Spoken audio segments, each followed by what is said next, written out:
Sir మీకు వచ్చిన కట్టం పగోని కూడా రావద్దు.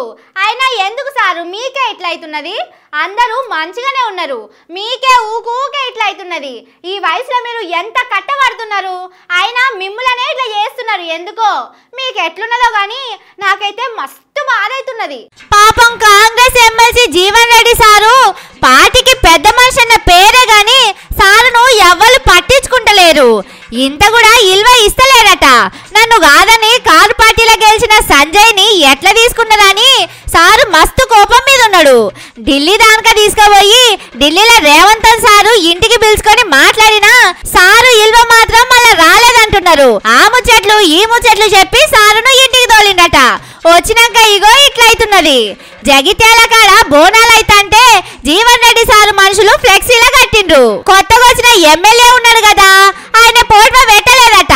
అగో మా సారు ఎమ్మెల్యే, ఆయన పోట్వా ఎట్లా పెట్టరని వాళ్ళ మనుషులు వచ్చి జీవన్ రెడ్డి సారు ఫ్లెక్సీ పీకేసిండట. ఆఫీసర్లకు చెప్పినా పట్టించుకోలే. ఇట్లా కాదని జీవన్ రెడ్డి సారే అక్కడికి పోయిండు. నా బ్యానర్ ఎందుకు పీకేయించిందని ఎవ్వరికి ఫోన్ చేసినా ఎవ్వరు పట్టించుకోలే.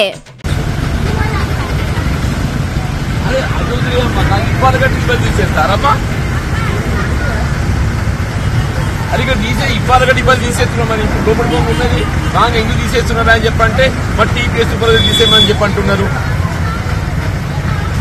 ఇక్కడ లేబర్ ఉన్నారు, వాళ్ళు చెప్తున్నారు టీపీఎస్ తీసేయమని చెప్పని.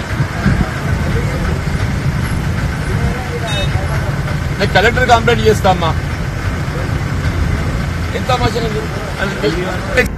కిందకు అర్థమే కాదయా.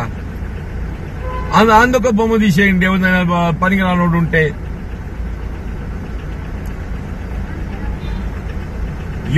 ఎంట్రెన్స్ కూడా తీసేసిండ్రు అది తెలియదు. ఇక ఏం మాట్లాడాలో సమజ్గాక ఫోన్ బంద్ చేసి అక్కడికి వెళ్ళిపోయిండు సారు. కానీ మొన్న కాంగ్రెస్ వాళ్ళు ఏమన్నారులా, జీవన్ రెడ్డి సారు మాకు పెద్ద దిక్కని రేవంత్ సార్ అన్నాడు, శ్రీధర్ బాబు సార్ అన్నాడు. పెద్ద దిక్కు అన్నప్పుడు ఎంత మర్యాద ఇవ్వాలి, కానీ జీవన్ రెడ్డి సారును మాత్రం ఢిల్లీ దాకా పిలిచి ఇంకింత ఎక్కువనే ఇల్వ తీసిందని వాళ్ళ మనుషులు జగిత్యాల